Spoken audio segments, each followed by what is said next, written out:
আমি রীতা নিয়ে চলে আসলাম আর একটা নতুন ভিডিও। সেটা হচ্ছে আমি আজকে বানিয়েছি টুটি ফ্রুটি। দেখো কত সুন্দর কালার এসছে আর কত সুন্দর হয়েছে। ভিডিওটা যদি ভালো লেগে থাকে অবশ্যই লাইক কমেন্টস করে দেবে, পারলে শেয়ার করে দেবে, আর পুরো ভিডিওটা দেখবে। অবশ্যই তোমাদের আশা করি খুব ভালো লাগবে। তো চলো আমি কি করে বানিয়েছি সেটা তোমাদের সঙ্গে শেয়ার করে দিচ্ছি। প্রথমে আমি একটা পেঁপে নিয়েছি। এই পেঁপেটার আমি হাফটা কিন্তু ইউজ করেছি আর হাফটা ইউজ করিনি, তো দেখতেই পাচ্ছ। আর আমার হাজব্যান্ড আমাকে পুরোটাই হেল্প করেছে, তো আমাকে পুরো কেটে ছেটে দিয়ে তারপরে কিন্তু আমি সেদ্ধ করতে বসিয়েছি। তো কি কি উপকরণ লাগছে সেটাও আমি তোমাদেরকে একটু বলে দেবো। চলো তোমাদেরকে একটু দেখিয়ে দিই। প্রথমে এখানে লাগবে আমার পেঁপে। তো পেঁপেটা তো আমি কেটে ফেলেছি সুন্দর করে। তো এদিকে দেখো, আর এখানে লাগবে চিনি। যেহেতু মিষ্টি দিতে হবে, তো তার জন্য আমি 1 বাটি চিনি নিয়ে নিয়েছি। এরপরে যখন ইউজ করবো তখন আমি 1 বাটি জল ইউজ করব। আর এখানে 2 রকমের কালার নিয়ে নিয়েছি, একটা গ্রিন কালার আর একটা রেড কালার। কড়াইতে আমি জল বসিয়ে দিয়েছি, তারপরে দিয়ে দিলাম কেটে রাখা পেঁপেগুলো। তো এগুলো দিয়ে আমি ভালো করে সেদ্ধ করব, যাতে একদম গলেও না যায়, আবার যেন শক্তও না থাকে।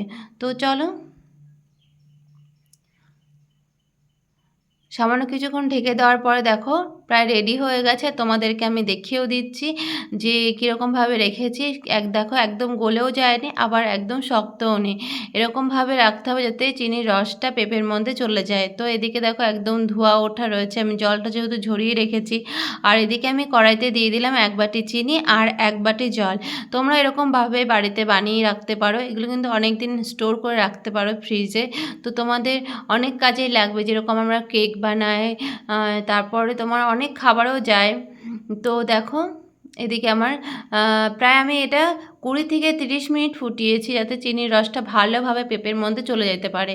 তো আমি যে কালার ফুড নিয়ে নিয়েছিলাম, তো তার মধ্যে আমি সামান্য কিছু করে আমি দিয়ে ভালো করে মিশিয়ে রেখেছিলাম। আর মিনিমাম 5 থেকে 7 ঘন্টা আমি ভিজিয়ে রেখেছিলাম, যাতে কালারটা আর মিষ্টির রসটা ভালোভাবে পেঁপের মধ্যে চলে যায়, যাতে দেখতেও ভালো লাগে, খেতেও ভালো লাগে। আর যে 3 নম্বর কালারটা, ওটা কিন্তু কোনো কালার না, ওটা সেদ্ধর পরে যে রঙটা এসেছিলো সেটাই। তো ওটাতে আমি আর কোনো কালার দিইনি।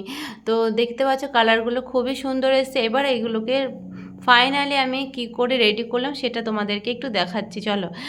তো দেখো এদিকে আমি একটা ঝাঁঝরি নিয়ে নিয়েছি। এবার ঝাঁঝরিটার মধ্যে আমি পেঁপেগুলো ভালো করে রসটা ঝরিয়ে নেব। তারপর একটা কাগজের উপরে, থালার উপরে কাগজ রেখে রসটা আমি যাতে টেনে নেয় সেই জন্য দেবো। কারণ আমাকে যেহেতু স্টোর করে রাখতে হবে, আর টুটি ফুটির থেকে সমস্ত রস যাতে বেরিয়ে যায়, একদম শুকনো হয়ে যায়, সেরকম ব্যবস্থাই করতে হবে। তাহলে অনেক দিন স্টোর করে রাখতে পারবে আর সমস্ত কিছুতে ইউজও করা যাবে।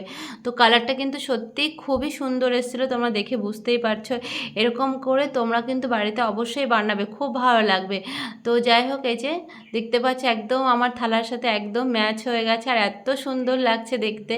তো যাই হোক, এরকমভাবে আমি প্রত্যেকটা টুটি ফুটির কালার, যেরকম আমার রেড কালারটা আছে, এমনি নর্মাল কালারটা আছে, সবগুলোকে এরকমভাবে আমি দিয়ে রাখবো। তোমরা চাইলে রোদেও দিতে পারো, রোদে দিলে অনেক সময় ডিসকালার হয়ে যাবে, তার জন্য আমি কিন্তু ফ্যানের নিচেই শুকাতে দিয়েছিলাম, যেহেতু একদম শুকনো করে নিতে হবে। আর যে দেখো পরেরটাও তোমাদের একটু দেখিয়ে দিলাম। তো এরকম করে রসটা ঝরিয়ে নিতে হবে। তো চলো, ফাইনালি আমি 3টে প্লেটে সুন্দর করে সাজিয়ে নিয়েছি। আমি একটু ফ্যানের তলায় শুকাতেও দিয়েছি, আর তোমাদের দেখাচ্ছি ফাইনালি একদম শুকিয়ে গেছে, সেটাও তোমাদেরকে দেখাবো। তো চলো, আর যদি সত্যিই ভালো লেগে থাকে তোমরাও কিন্তু বাড়িতে একবার একটু ট্রাই করতে পারো, অবশ্যই ভালো লাগবে, যেহেতু আমরা পেঁপে কিন্তু সব কিছুতেই খাই। তো পুরো ভিডিওটা দেখার জন্য অনেক অনেক ধন্যবাদ। টাটা।